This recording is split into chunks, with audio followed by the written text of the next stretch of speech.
Capítulo 1155 Caminhando no Escuro. Backlund, Burgo Leste. Fors, que acabara de retornar da terra do gelo e da neve, estava envolta em grossas camadas de roupas. Ela olhou para o fogão a carvão à sua frente como se tivesse caído novamente em um ambiente terrível. Não pôde deixar de tremer algumas vezes. George III já está morto. As coisas que aconteceram antes definitivamente chegarão ao fim. Talvez possamos sair deste lugar e ir para o Burgo Norte, ou Burgo Hillstone. As casas lá têm lareiras. Shio sentou-se em uma cadeira à sua frente e olhou para a fornalha quente. Ela respondeu com uma expressão um pouco confusa. Vamos esperar mais 1 ou 2 semanas? Para ser honesta, ainda não consigo acreditar que George III foi morto tão facilmente. Não tive tempo de fazer nada. Esta caçadora de recompensas, que se tornou juíza, parecia desapontada, confusa e perplexa. Parecia que havia perdido a motivação na vida. Fors esqueceu temporariamente os danos causados pelo frio enquanto a consolava. Não acho que isso tenha sido feito por Gehrman Sparrow. Foi feito por aquelas pessoas que usaram Sherman. Eles foram os únicos que investigaram os motivos secretos de George III. Suas ações contribuíram para a morte dele até certo ponto. É como se você tivesse se vingado de forma indireta. Não deveria haver mais vigilância ou medidas repressivas contra a sua família.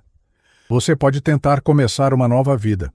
Se você tiver oportunidade, poderá usar os canais adequados para fazer uma reivindicação por seu pai. Ao ouvir as últimas frases, Shio levantou a cabeça. Sim, a situação está ficando cada vez mais caótica agora. Estou preocupada que eles sejam afetados pela guerra. A Fors, você acha que é mais seguro ficar em Backlund ou em uma cidade comum que não seja perto da fronteira? Fors pensou por alguns segundos e balançou a cabeça calmamente. Não sei, ela acrescentou. Pretendo perguntar ao Sr. Mundo. Ele deve ter uma melhor compreensão da situação geral. Você ainda se lembra? Ele nos avisou de antemão que algo aconteceria em torno de George III e para evitarmos nos aproximar dele. Além disso, Fors também quis perguntar onde seria a próxima parada de suas viagens para que ela pudesse se preparar com antecedência. Sim, Shio assentiu instintivamente. Fors folheou os jornais que apoiava nos joelhos e bebeu o café que sobrou. Então levantou-se lentamente e entrou na sala. Ela orou ao Senhor Louco em voz baixa, pedindo a ele que passasse suas perguntas para o mundo Gehrman Sparrow, na terra abandonada dos deuses, perto da corte do rei gigante. Sem ser parasitado em um nível mais profundo, Klein seguiu Amon até o sopé da montanha. No crepúsculo congelado, circularam até a frente da terra mítica. Embora Amon lhe tivesse dado uma chance de escapar, ele não tinha pressa em fazê-lo. Isso porque sabia muito bem que Amon tinha a força e o nível de pelo menos um Sequência 2. Ele era um anjo no verdadeiro sentido da palavra, uma entidade contra a qual não poderia lutar de frente. Além disso, um saqueador era conhecido como erro, uma brecha, um bug. Seus poderes eram muito estranhos, tornando impossível proteger-se. Klein acreditava que qualquer meio normal que pudesse encontrar para se salvar seria ineficaz. Só posso ser paciente e esperar por uma oportunidade que possa ser aproveitada. Durante esse processo, tenho que continuar tentando observar a reação de Amon. Sim, ainda tenho que tomar nota de um problema. Não consigo acreditar em nada que Amon diz. Ele já recuperou o verme do tempo e removeu meu estado de parasitação. Pelo menos, em termos da minha condição, ele não está mentindo, mas isso pode não ser toda a verdade. Não posso descartar a possibilidade de que ele tenha deixado um verme do tempo à espreita em meu corpo. Ele pode assumir o controle do meu corpo em um momento crítico. Conforme esses pensamentos surgiram na mente de Klein, ele conversou com Amon, perguntando sobre o anjo negro Sazrir.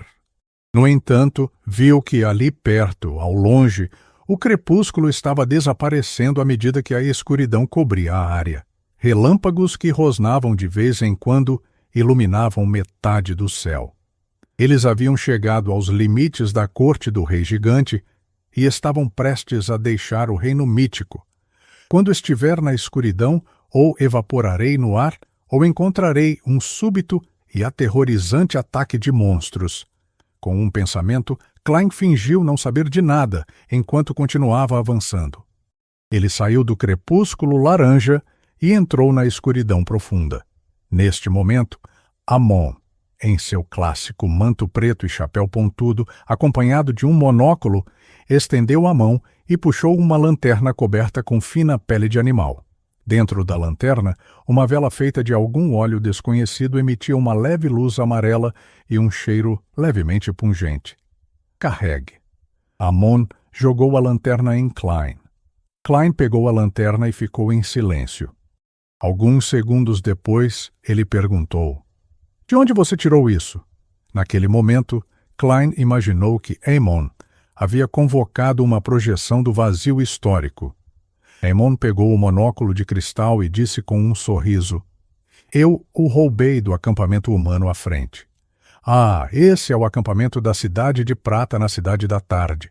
Foi roubado?" As pálpebras de Klein se contraíram. Ele não perguntou mais nada enquanto carregava a lanterna para a escuridão sem fim.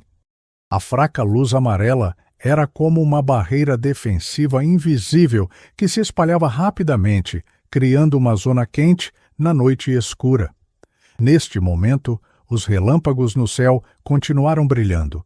A distância entre eles era bastante longa e quase não havia trovões. Ocasionalmente, crescia. De acordo com o conhecimento geral que aprendeu com o jovem sol, era noite na terra abandonada dos deuses. Era o período mais perigoso. À medida que avançava, ele primeiro usou os poderes de sem-rosto, que haviam passado por uma mudança qualitativa. Juntamente com a fome rastejante, ele ajustou sua estrutura ocular para se adaptar a este ambiente especial.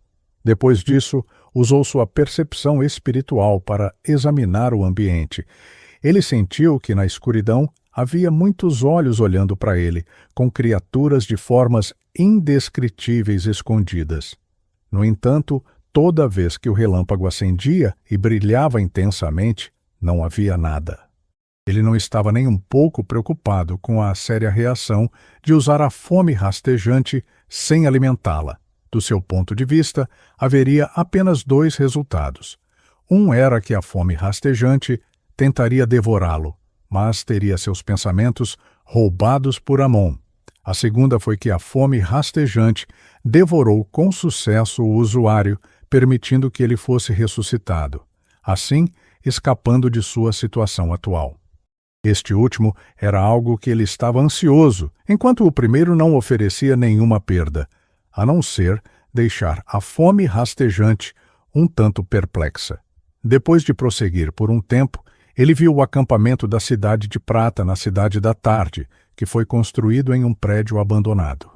Além daquelas pedras e paredes formadas por pilares de pedra, a fogueira queimava silenciosamente e iluminava a maior parte das áreas internas, tornando-as completamente diferentes do mundo exterior. Os membros da equipe de exploração da Cidade de Prata estavam patrulhando ou vigiando a área sob a iluminação da luz para evitar acidentes. Um deles era um paladino do alvorecer, que tinha quase 2,3 metros de altura. Ele estava no topo de uma fortaleza e olhava para longe, cauteloso com os monstros escondidos na escuridão. De repente, ele viu uma leve chama amarela vindo de longe na escuridão. Isto? As pupilas deste paladino do alvorecer dilataram-se enquanto seu coração disparava.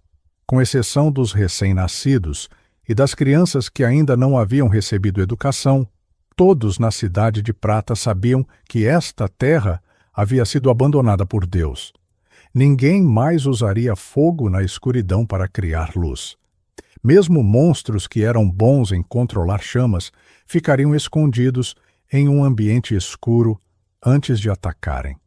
Quanto aos outros humanos, todas as cidades que a Cidade de Prata descobriu até agora já haviam sido destruídas e transformadas em ruínas. Não houve sobreviventes. O único estranho que tinham visto até então era o menino estranho, Jack.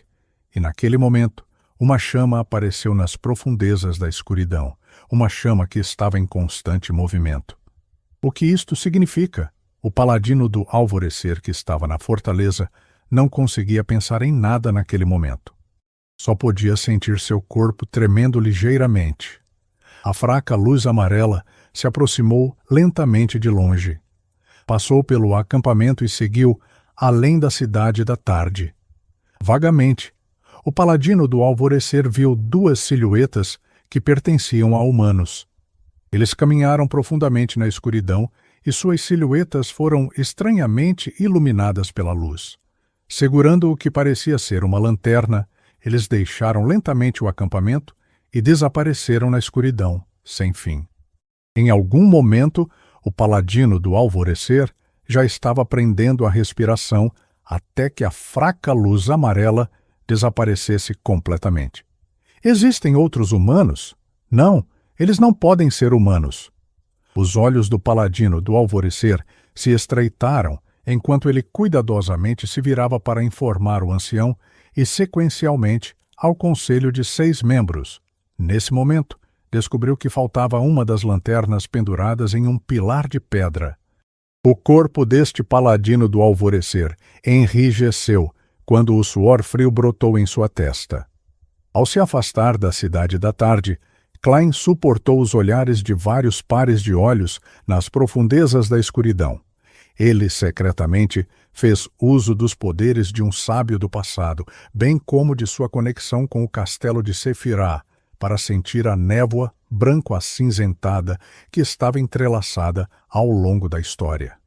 Ele teve sucesso. Isto provou que a terra abandonada dos deuses não estava isolada do castelo de Sefirah. A residência sagrada do verdadeiro Criador, ou mesmo o reino divino, está localizada neste pedaço de terra. Se eu acionasse o castelo de Sefirah e criasse uma anomalia, isso faria com que ele lançasse seu olhar e colidisse com Amon. Ele é um verdadeiro Deus. Não tenho esperanças extravagantes de escapar do caos, mas posso aproveitar a oportunidade para cometer suicídio quando ele estiver lidando com Amon. Com um pensamento, Klein queria fazer o castelo de Sefirah tremer levemente. No segundo seguinte, esse pensamento desapareceu. Os cantos da boca de Amon se curvaram ligeiramente enquanto ele caminhava ao lado dele. O enforcado não tem interesse no castelo de Sefirah. É claro que a sua racionalidade pode não ser constante. Klein não tinha esperanças extravagantes de que seu pensamento impulsivo pudesse realmente ter sucesso.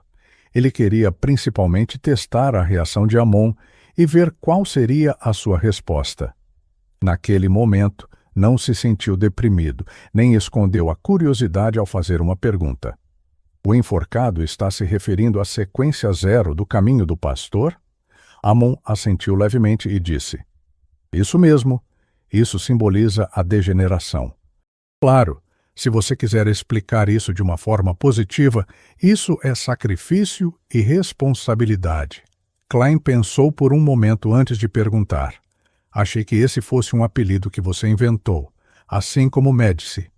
Com base no que ele sabia, o verdadeiro Criador nasceu por causa da Rosa da Redenção.